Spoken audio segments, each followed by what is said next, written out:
안녕하세요. 저는 경기 과천에 거주 중인 30대 여성입니다. 이혼한 지 1년이 넘은 돌싱녀예요. 이혼 사유는 남편의 외도 때문이었습니다. 글쎄, 그 인간이 여자에 미친 것도 모자라서 자신의 돈까지 모조리 빼앗기고 빈털터리가 되었어요. 뒤늦게 후회하고 저한테 다시 매달렸지만 이미 버스는 떠난 뒤였습니다. 제가 뭐가 아쉬워서 그런 쓰레기 같은 인간을 받아주나요? 그런 인간 없어도 저는 혼자서 얼마든지 잘 먹고 잘 살 수 있습니다. 그 인간은 조광지철을 버리고 배신한 대가를 톡톡히 치르고 있어요. 또 시모 역시 제게 저지른 잘못을 고스란히 받고 있는 중입니다. 아무리 자식이라고 해도 바람 피운 아들을 두둔하는 건 아니라고 봐요. 시모는 남편의 외도를 제 탓으로 돌린 사람입니다. 그나마 다행인 건 두 모자가 지은 죄를 달게 받고 있다는 거예요. 제가 이혼할 때 하더라도 제대로 한 방 먹이고 이혼했거든요. 아무튼 그들이 제게 어떤 잘못을 저질렀는지 또 제가 어떻게 한 방 먹였는지 궁금하시죠? 여러분들에게 시원하게 통쾌한 제 복수 이야기를 들려드리고자 사연 보냈습니다. 그럼 제 이야기 시작하겠습니다. 남편과 저는 지인의 소개로 만났습니다. 우리는 2년간의 연애 기간을 갖고 결혼했어요. 술술 결혼 정년기로 접어들면서 자연스럽게 결혼으로 이어진 것 같습니다. 남편은 외동으로 홀어머니 밑에서 자랐고 저는 남동생이 하나 있습니다. 부모님 두 분도 모두 살아계시고요. 남편은 외동이라 혼자 자랐고 아버님도 일찍 돌아가셔서 북적북적한 가정을 꿈꾸는 사람 중에 한 명이었습니다. 시모 역시 빨리 손주를 보고 싶어 했고요. 그래서 결혼하기 전부터 빨리 2세 계획을 세우라고 재촉할 정도였습니다. 우리도 임신을 긍정적으로 생각하고 있었기 때문에 그리 부담스럽지는 않았어요. 그러나 조금씩 부담을 느끼기 시작한 건 결혼한 후부터였습니다. 아직도 소식이 없는 거야? 아니, 너희 노력하고 있는 거 맞아? 결혼한 지가 언젠데 아직까지 감감무소식이야. 점점 나이는 먹어가는데. 이때 결혼한 지 1년 된 것도 아니고 2년이 된 것도 아니고 고작 3개월째였습니다. 시모는 이 정도면 임신되고도 남을 시기인데 왜 이렇게 감감무소식이냐며 하루빨리 임신하기를 바랬어요. 그래서 저희 부부를 볼 때마다 좋은 소식 없냐, 대체 언제 손주 안겨줄 거냐는 등 부담만 잔뜩 줬습니다. 아이를 갖는 것에 큰 거부감이 없어서 긍정적으로 생각하고 있었지만 이렇게 스트레스 받으면서까지 임신을 갈망하는 마음과 집착은 없었어요. 주변 사람들 말 들어보니까 사람마다 다 다르더라고요. 자연 임신이 쉬운 듯 하면서 어려운 것 같았습니다.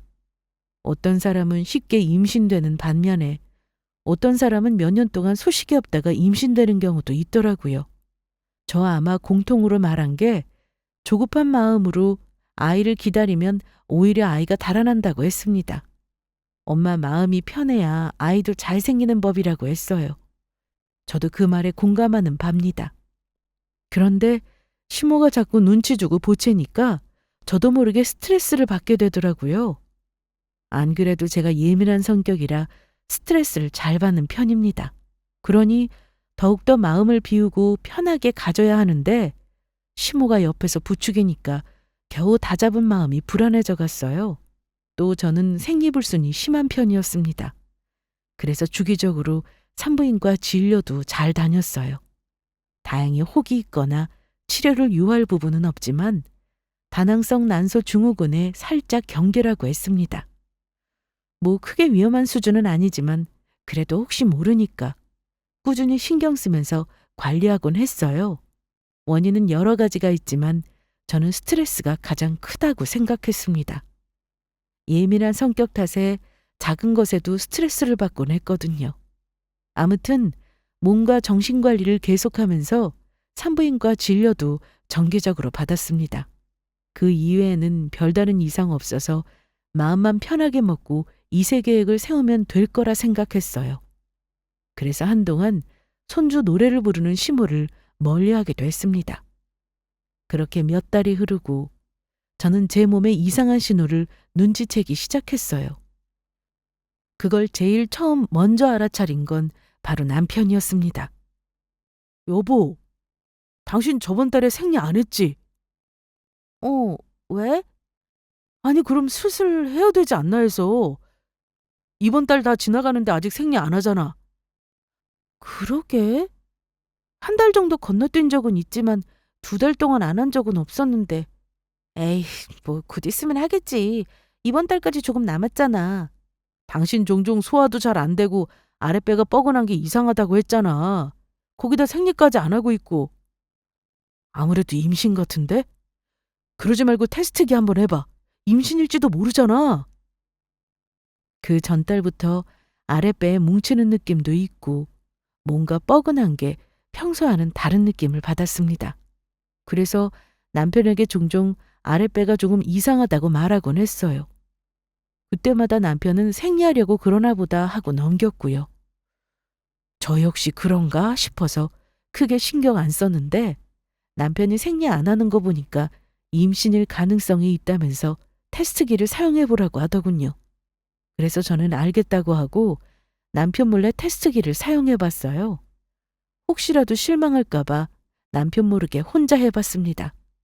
그런데 2줄이 아닌 1줄이 나왔고 주변에서는 간혹 테스트기가 정확하지 않을 때가 있다고 했어요. 그래서 확실하게 알아보고자 주말에 혼자 산부인과로 향했습니다. 그 전에 남편에게는 혹시라도 시모한테 괜한 소리 하지 말라고 신신당부했어요. 아니면 실망할 거고 그럼 그걸 또 저한테 히스테리 부리면서 풀 테니까요. 의사에게 앞서 느낀 증상을 이야기하고 2달째 생리를 안 하고 있다는 사실을 전했어요. 또 임신 가능성이 있다고 밝혔고요. 의사는 초음파로 한번 살펴보자고 했고 저는 설레는 마음으로 초음파 화면을 살펴봤습니다. 그리고 의사의 표정을 살펴보며 긴장하고 있는데 화면을 살펴보던 의사 표정이 심상치 않다는 걸 느꼈어요. 아랫배 이곳저곳을 빠르게 누르며 살펴보는 모습도 보였고요. 뭔가 잘못된 건가 싶어서 불안한 마음에 임신이 아니냐고 물어봤습니다. 그러자 제게 이렇게 말하더군요. 임신이면 좋겠지만 안타깝게도 아니네요. 그럼 왜 생리를 안 한 거죠? 그동안 아랫배도 뻐근하고 저릿한 게 이상했는데. 네, 그랬을 겁니다. 환자분의 자궁 상태가 많이 안 좋거든요. 복이 상당히 많아요. 의사의 말은 청천벽력과도 같았습니다. 정말 전혀 생각지도 못한 말이었어요. 매년 검진받으며 잘 관리했다고 생각했는데 몇 달 사이에 제 자궁은 많이 망가져 있었습니다. 의사 말이 자잘한 혹까지 합하면 30개 정도 되는 것 같다고 했어요. 이렇게나 상태가 안 좋은 줄 몰랐습니다. 작년에 검진받았을 때만 해도 혹 같은 건 하나도 없다고 했거든요. 그런데 30개가 넘는다니. 의사는 빠른 시일 안에 수술하는 게 좋을 것 같다고 했고 저는 그 즉시 입원 상담을 받았습니다. 의사에게 수술받으면 입원할 수 있냐고 물어봤어요. 의사는 아예 가능성이 없는 건 아니지만 일반 사람들보다는 어려울 수 있다고 말했습니다. 그 말을 들으니 너무 암울했어요. 집에 돌아가면서 이 사실을 남편에게 어떻게 말하면 좋을까 고민했고 앞으로 임신 계획을 어떻게 세우면 좋을지 막막하기만 했습니다. 힘없는 발걸음으로 집에 도착해 현관문을 열었더니 남편이 저를 기다리고 있었어요. 어디 갔다 왔냐고 묻길래 병원에 다녀왔다고 했습니다. 그러자 잔뜩 기대하는 표정으로 임신이냐고 물어보더군요. 그 얼굴을 보는데 쉽사리 입이 떨어지지 않았어요. 힘겹게 입을 열었고 미안하다는 말과 함께 임신이 아니라 자궁에 이상이 생겼다고 말했습니다. 그러자 남편의 표정은 순식간에 실망한 표정으로 바뀌었고 임신인 것 같아서 이미 시모한테 슬쩍 이야기했다고 했어요. 저는 확실하지도 않은 걸 뭐하러 이야기했냐고, 혹시라도 이럴까봐 이야기하지 말라고 한 건데 마음대로 행동하면 어쩌냐고 했어요. 남편은 임신 증상인 것 같아서 이야기했다고 했습니다.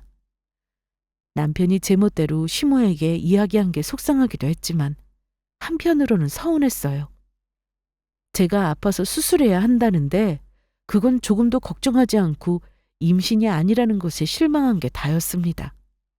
아무리 실망했어도 제가 아프다는데 조금 더 걱정되지 않았을까요?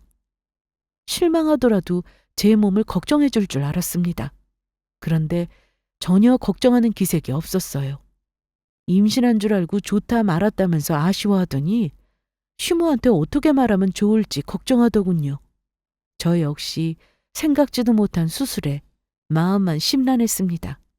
예민할 때라 괜히 싸움만 나겠다 싶어서 더 이상 말하지 않고 방에 들어가서 쉬었어요. 그리고 다음 날 남편한테 전해 들었는지 시모에게 전화가 왔습니다.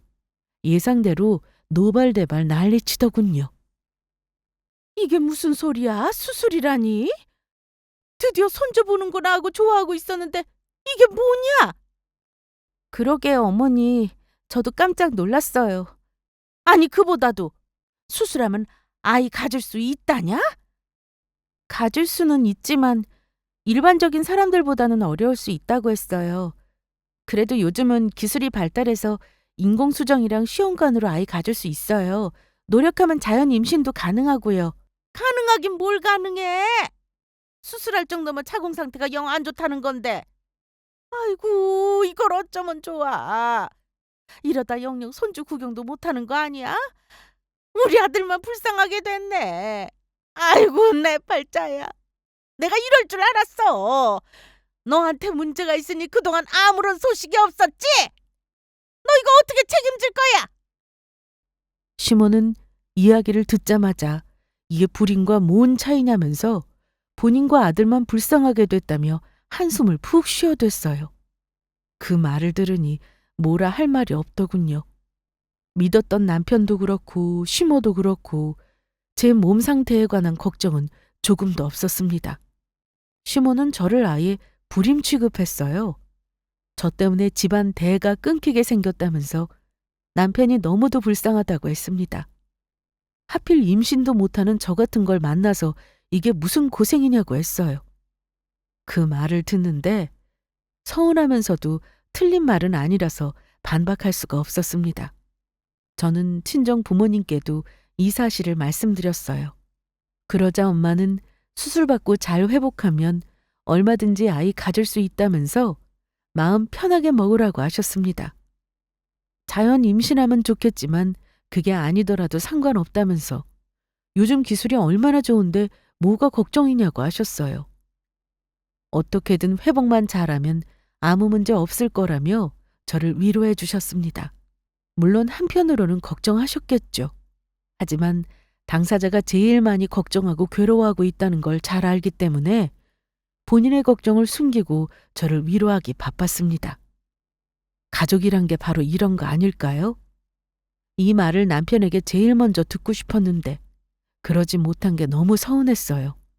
하지만 저로 인해 남편과 시댁에 피해가 가게 된 상황이니까 마냥 서운하게만 생각할 수는 없었습니다. 입장 바꿔 생각하면 남편으로서는 크게 실망할 수 있겠다 싶더라고요. 저 역시 원하던 결과는 아니었지만 어쩌겠어요. 제 몸인 것을. 저도 이렇게 황당하고 속상한데 남편 역시 그렇겠다고 이해가 되더군요. 그래서 제 서운함만 내세울 수 없었습니다. 우선은 수술을 잘 받는 게 먼저니까 그 후에 어떻게 하면 좋을지 남편과 이야기 나눌 생각이었어요. 그렇게 저는 병원에 입원했고 예정대로 혹을 제거하는 수술을 받았습니다. 그리고 병원에 일주일가량 입원한 뒤 퇴원했어요. 남편이 병원으로 온다고 했는데 제가 오지 말라고 했습니다. 그냥 제 상황이 비참하기도 하고 남편 얼굴 볼 면목이 없어서 괜찮다며 집에서 쉬라고 했어요. 안 그래도 일하느라 힘들 텐데 저까지 보태고 싶지 않더라고요. 죽을 병도 아니고 위험한 수술도 아니어서 전화통화만 했습니다. 사실 저는 생각할 시간이 필요했어요.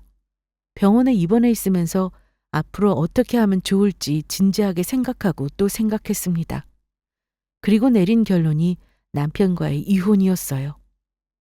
사랑해서 결혼했지만 살아보니 부부는 사랑만으로 살 수 있는 게 아니었습니다.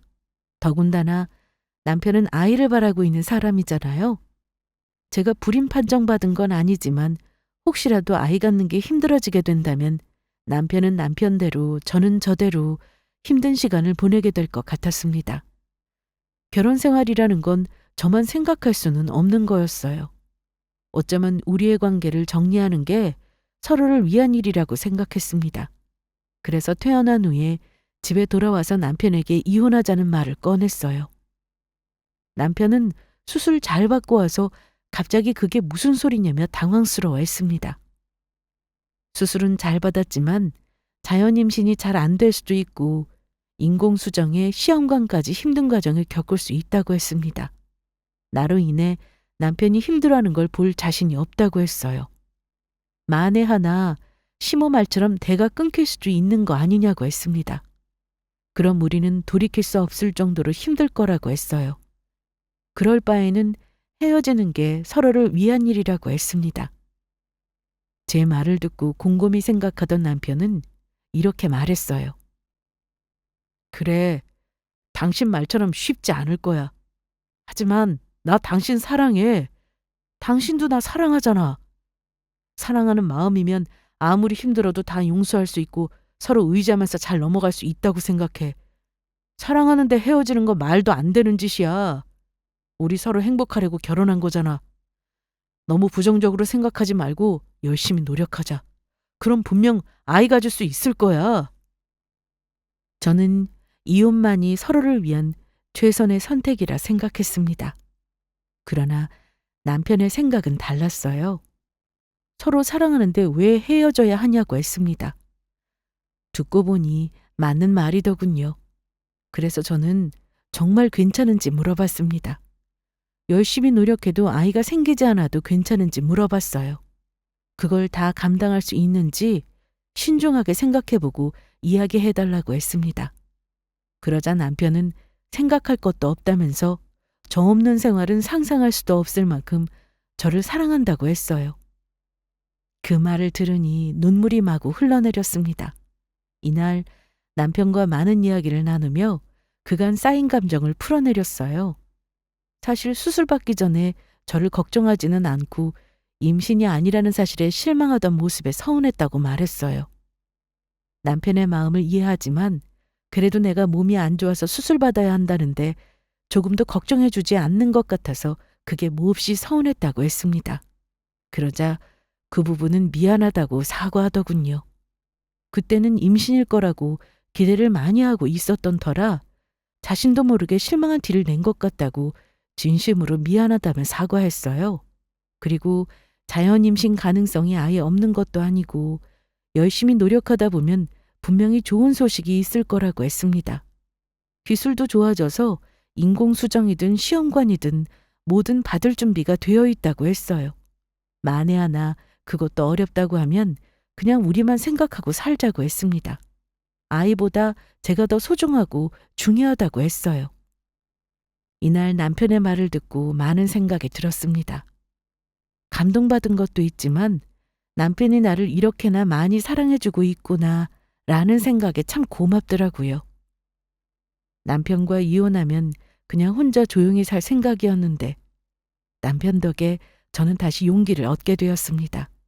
그래, 임신 가능성이 아예 없는 것도 아닌데 벌써부터 기죽지 말자라는 생각이 들었고 간절한 마음으로 열심히 노력하면 뭐든 이룰 수 있을 거라는 희망을 품게 되었습니다. 물론 매 순간이 순탄한 건 아니었어요. 저를 마음에 들어하지 않는 시모는 우리 둘이 이혼하기를 바랐고 남편에게 다른 여자를 소개해 주겠다면서 얼른 이혼하고 새장가 가라고 재촉했어요. 그때마다 남편은 이혼할 생각 없다. 제발 그만하시라고 말렸지만 시모는 듣지 않았습니다. 남편이 꿈쩍하지 않자 저 혼자 있을 때 몰래 찾아와서는 순순히 이혼 도장 찍으라고 난리치기도 했어요. 그때마다 시모와 신랑이 하는 게 너무 힘들었지만 다 내 탓으로 인해 벌어진 일이니까 참고 또 참고 모든 걸 감내했습니다. 제가 자궁이 건강했다면, 아무런 이상이 없었다면 이런 일은 일어나지 않았을 테니까요. 제가 원해서 자궁이 아픈 건 아니지만 그래도 어쩌겠어요. 시모도 오죽 속상하면 저럴까 싶고 원망할 대상이라도 있어야 분풀이할 수 있잖아요. 남편은 그런 저를 배려해서 더 이상 시모가 집에 오지 못하도록 조치를 취한다고 했습니다. 안 그래도 자연 임신하려면 스트레스를 최소한 해야 되는데 시모가 자꾸 이러면 잘 될 일도 안 될 거라면서 남편이 간곡하게 설득했죠. 남편이 저 아니면 안 된다고 하도 그러니까 시모는 결국 알겠다며 남편의 부탁을 들어준다고 했습니다. 대신 기다려줬는데도 임신이 안 되면 그때는 이혼을 다시 생각해 본다는 전제 하에 말이죠. 그렇게 시모는 집에 찾아오지 않았고 제게 어떠한 연락도 하지 않았습니다. 우리 부부는 잘 맞지 않는 생리 주기까지 어떻게든 따져가면서 열심히 2세 계획을 세웠어요. 자궁을 튼튼하게 해준다는 보약도 쥐어서 챙겨 먹었고 주변에서 들은 민간요법까지 해가며 정말 최선을 다했습니다. 그렇게 1년이라는 시간이 흘렀고 우리에게 소중한 생명은 찾아오지 않았어요. 남편은 조금 더 노력해보자며 위로했지만 저는 넘을 수 없는 벽을 느꼈습니다. 아무래도 우리에게 자연 임신은 힘들 거라 생각됐어요. 그래서 조금이라도 젊을 때 시술을 받아보는 게 좋을 것 같더라고요. 남편에게 인공수정이든 시험관이든 도전해보자고 했습니다. 이렇게 자연 임신만 기다리며 시간 낭비하는 건 오히려 더 좋지 않을 것 같다고 했어요. 우리가 마냥 젊은 것도 아니고 이럴 여유가 없다고 했습니다. 남편은 잠시 고민하다가 알겠다면서 그렇게 하겠다고 했고 우리는 실력이 좋다는 병원을 예약한 뒤 방문했어요. 그리고 시술에 관해 설명을 들은 다음 배란 유도제를 사용해야 한다고 했습니다. 초음파로 살펴보면서 배란 시기가 가까워졌을 때 시술하자고 하더군요. 그래서 알겠다고 하자 남편의 정자를 미리 받아놓겠다고 했습니다. 몰랐는데 정자의 운동성을 높이기 위해 미리 준비할 과정이 있다고 하더라고요. 그래서 이날 남편의 정자를 병원에 맡겼습니다. 그리고 며칠 후로 예약 일정을 잡고 우리는 집으로 돌아왔어요. 뭔가 예감이 좋았습니다. 원래는 자연 임신이 목표였는데 그게 잘 안 되니까 인공수정까지 해야 하나 싶은 게 마음이 이상하더라고요. 그런데 병원에서 설명을 듣고 나니 마음이 한결 가벼워졌어요. 아이만 가질 수 있다면 이깟 고생이 뭐 대수인가 싶고 하루빨리 우리를 닮은 아이를 가지고 싶었습니다. 그래서 시모에게 인정받은 며느리가 되고 싶기도 했어요. 그러나 제가 너무 섣부르게 생각했나 봐요. 병원을 다녀오고 난 뒤 제게 큰 시련이 덮쳤습니다. 야, 너 지금 어디야? 어디기는 집이지. 그럼 네 남편은? 남편도 집에 같이 있는 거지? 아니, 그 애 출장 갔어. 뭐 출장? 어머, 이걸 어쩌면 좋아. 그럼 내가 본 게 네 남편이 맞나 보다. 이날은 남편이 출장 간다고 집을 비운 날이었어요. 집에서 저녁 먹고 TV 보면서 쉬고 있는데 친구에게 전화가 걸려왔습니다. 오랜만에 온 전화라 반갑게 받았는데 친구가 대뜸 제 남편을 찾더군요. 출장 가고 집에 없는 남편을 왜 찾나 싶어서 무슨 일 때문에 그러냐고 물었더니 제 남편을 본 것 같다고 했습니다. 아니기를 바랐는데 닮아도 너무 똑 닮았다면서 아무래도 우리 남편인 것 같다고 했어요. 그러고는 옆에 어떤 여자랑 같이 있었는데 둘이 숙박업소로 들어가는 걸 봤다고 했습니다. 저는 같이 일하는 동료일 거라고 말했지만 친구는 동료 사이로 보이지 않는다고 했어요. 혹시 몰라서 사진을 찍어놨다며 제게 보내줬습니다. 사진을 확인하는데 순간적으로 심장이 덜컥 내려앉는 것 같았어요. 친구가 잘못 본 게 아니더군요. 사진 속에 환히 웃고 있는 남자는 제 남편이 확실했습니다. 그리고 옆에 있던 여자는 제가 아는 사람이었어요. 바로 남편과 같이 일하는 회사 동료였습니다. 친구가 오해할 만하더군요. 사진으로 보는데 다정하게 팔짱 낀 모습이 예사롭지 않았습니다. 거기다 남편은 여자 동료의 머리를 쓸어 넘겨주기도 했어요. 척 보면 알잖아요. 동료 사이인지 아닌지. 서로를 보는 두 사람의 눈빛에서 묘한 감정이 느껴졌습니다. 친구는 아무래도 외도 상황을 목격한 것 같다며 저를 걱정했어요. 우선 알겠다며 전화를 끊었고 남편에게 바로 전화를 걸었습니다. 어디냐고 물어보니 숙소라고 하더군요. 이런저런 이야기를 하다가 자연스럽게 누구랑 갔는지 물어봤습니다. 남편은 아무런 변화 없이 평온한 말투로 남자인 회사 동료와 같이 왔다고 했고 제가 보고 싶다며 일정 마치는 즉시 서둘러 가겠다고 했어요. 그 말을 듣고 가슴이 쿵쾅거리며 진정되지 않았습니다. 손이 파르르 떨렸고 알겠다며 전화를 끊었어요. 여자랑 같이 있는 걸 뻔히 아는데 아무렇지 않게 거짓말하는 남편의 말을 듣고 확신했습니다. 이건 분명 외도였어요. 친구는 만약을 대비해서 확실한 증거를 잡아야 한다고 했습니다. 저는 증거고 뭐고 혼란스럽기만 했고요. 믿었던 남편이 나 몰래 다른 여자를 만나고 있다는데 그 충격이 얼마나 크겠어요? 한동안 제대로 정신도 못 차리고 미친 사람처럼 현실을 부정했다가 또 모든 걸 받아들이고 울어댔습니다. 그리고 마침내 친구의 말대로 제대로 된 증거를 잡아야겠다고 결심했어요. 전화로 뻔뻔하게 거짓말하는 인간인데 증거 하나 없이 외도를 인정하라고 할 수는 없었습니다. 이때 이혼까지 결정한 상태였어요. 날 배신한 사람을 결코 용서할 수 없었습니다. 임신하기 힘든 저를 버리지 않고 곁에 있어준 사람이지만 배신한 건 용납할 수 없었어요. 그래서 남편 몰래 증거를 확보하고 혼자 이혼 준비를 할 생각이었습니다. 산부인과에 들러 인공수정 역시 취소할 생각이었어요. 이틀 후 저는 예정대로 병원에 방문했습니다. 이날 초음파로 배란 시기를 살펴보는 날이었어요. 저는 의사를 만나자마자 인공수정을 취소하겠다고 말했습니다. 그러자 의사가 갑자기 왜 취소하냐면서 조심스럽게 그 이유를 묻더군요. 그래서 저는 더 이상 아이 가질 마음이 없어졌다고 말했어요. 그러자 의사는 알 수 없는 표정을 지으며 이렇게 말했습니다. 이걸 잘 됐다고 해야 할지 말아야 할지 참 난감하네요.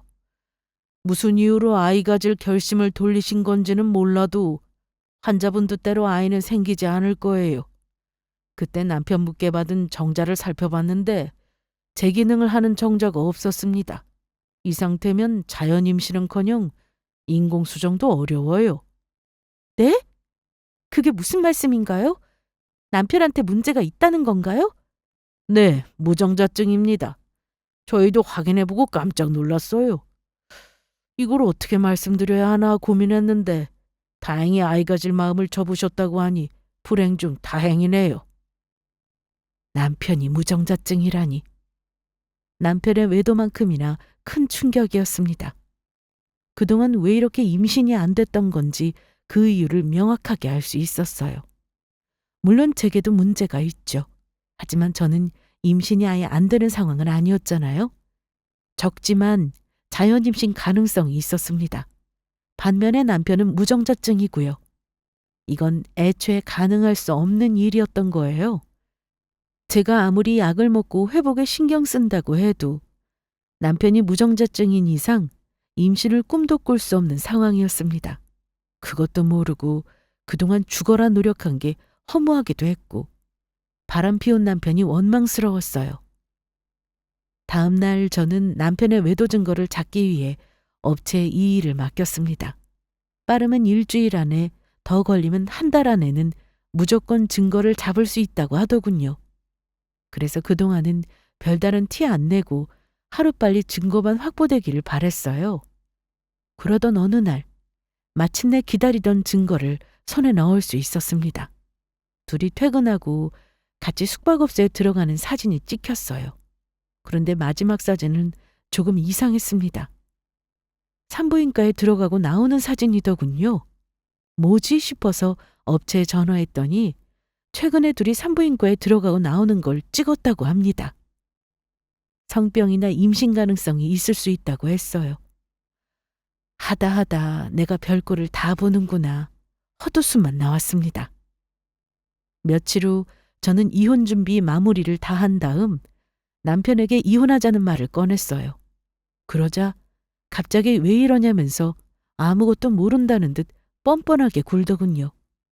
혹시 병원에서 안 좋은 소리 들었냐면서 본인은 임신 안 돼도 상관없다는 말을 해댔습니다.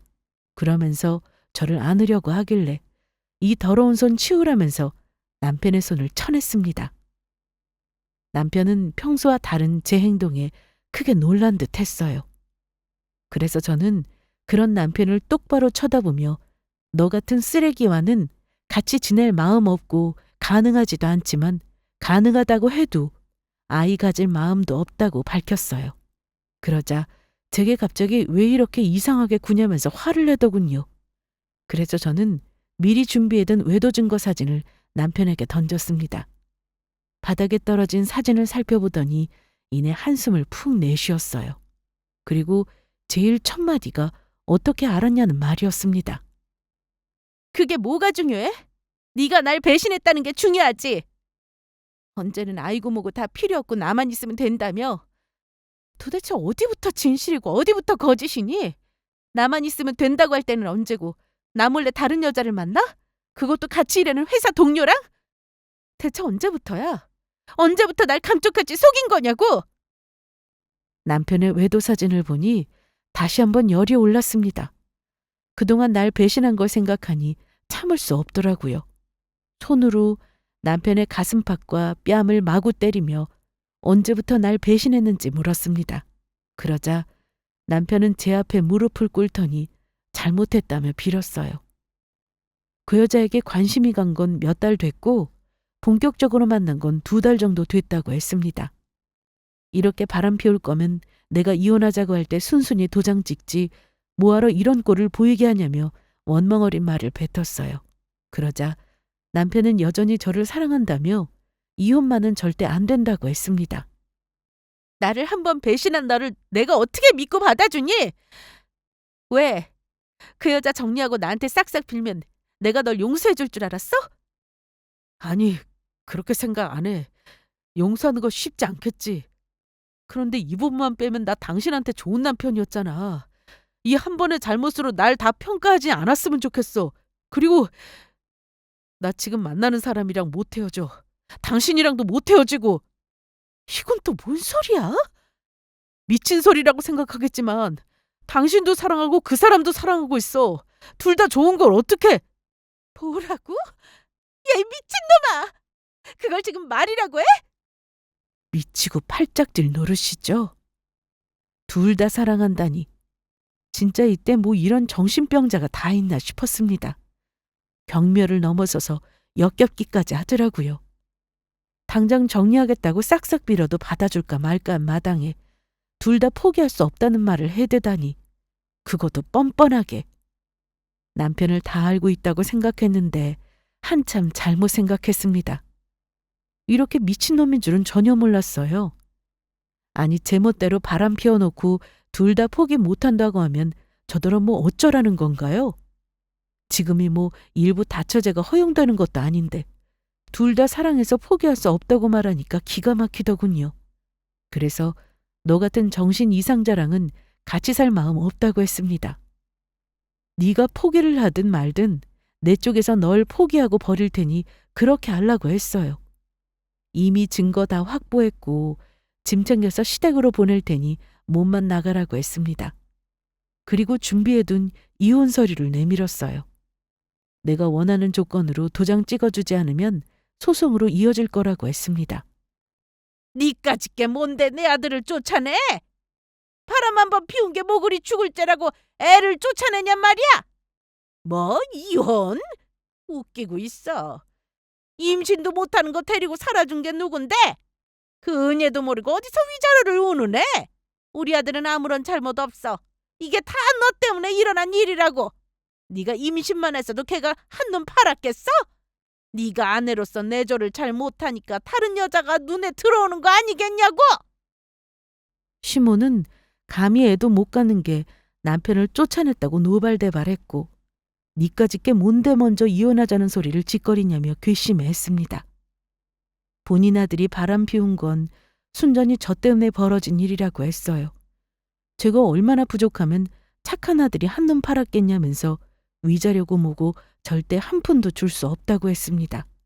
그럼 소송 걸겠다고 했더니 어디 한번 걸어보라며 당당하게 소리치더군요. 본인도 잘 나가는 변호사 선임해서 그간 임신도 못하는 아내에게 헌신적으로 행동했던 착한 아들의 억울함을 꼭 풀어줄 거라고 했습니다. 그리고 마지막에 비아냥거리면서 뭐라고 한 줄 아세요? 글쎄, 이혼하자마자 지금 만나고 있는 여자랑 재혼시킬 거라고 했어요. 저는 몇 년 동안 갖지 못한 아이를 그 여자는 2달 만에 가졌다면서 아주 집안의 경사라고 좋아했습니다. 그 말에 저는 멈칫했고 정말 임신이 확실하냐며 다시 한번 물어봤어요. 그러자 시모는 병원 가서 다 확인했다고 했고 샘나냐며 비아냥거렸습니다. 그 순간 저는 웃음이 터져나왔어요. 이게 실성했나? 왜 이래? 임신이란 말에 충격받아서 미치기라도 한 거야, 뭐야? 여러분, 너무 웃기지 않나요? 이 상황에서 어떻게 안 웃을 수가 있겠어요? 임신이라니 말도 안 되는 소리였습니다. 무정자증인 남편이 어떻게 임신을 할 수 있겠어요? 산부인과 간 사진이 있어서 저는 그냥 성병이나 방광염에 걸렸나 보다 생각했죠. 그런데 임신이라고 하니까 웃음 참기 힘들 정도로 시모에게 들은 말이 웃겼습니다. 박수치면서 막 웃다가 시모를 쳐다보며 말했어요. 정말 임신인 게 확실하냐고. 그랬더니 방금 병원 가서 확인까지 다 했다는 말 못 들었냐면서 저를 이상한 사람 보듯 쳐다봤습니다. 그래서 저는 시모에게 의미심장한 말을 날렸어요. 그래요? 이상하다. 임신일 리 없는데. 아, 아니면 다른 남자애인가 보다. 뭐야? 안타깝지만 어머님은 손주 절대 못 보거든요. 왜인 줄 알아요? 저도 얼마 전에 알았는데 글쎄 어머님 아들이 무정자증이라네요. 다시 정리하자면 그동안 저 때문에 임신이 안 된 게 아니라 무정자증이라서 임신이 안 됐던 거예요. 어머님도 웃기죠? 무정자증이 임신이라니. 제 말에 시모는 말도 안 된다면서 멀쩡한 아들에게 무정자증이 뭐냐며 거품 물고 소리치더군요. 그래서 병원에서 받아온 서류를 시모에게 보여줬습니다. 혹시 몰라서 의사에게 남편이 무정자증이라 인공수정을 진행할 수 없다는 소견서를 작성해달라고 했거든요. 두 눈으로 직접 서류를 살펴본 시모는 고개를 저으며 아니야, 이건 아니야, 이럴 리가 없어 라는 말만 반복했습니다. 크게 충격받은 표정이었어요. 저는 좀 전에 시모처럼 한껏 비아냥거리며 병원에 가서 정말 임신이 맞는지 다시 한번 확인해 보라고, 만일 맞는다면 다른 남자의 아이일 거라고 했습니다. 그러고는 한껏 더 비웃는 표정으로 다른 남자의 아이여도 그냥 결혼시켜도 나쁘지 않을 거라고 했어요.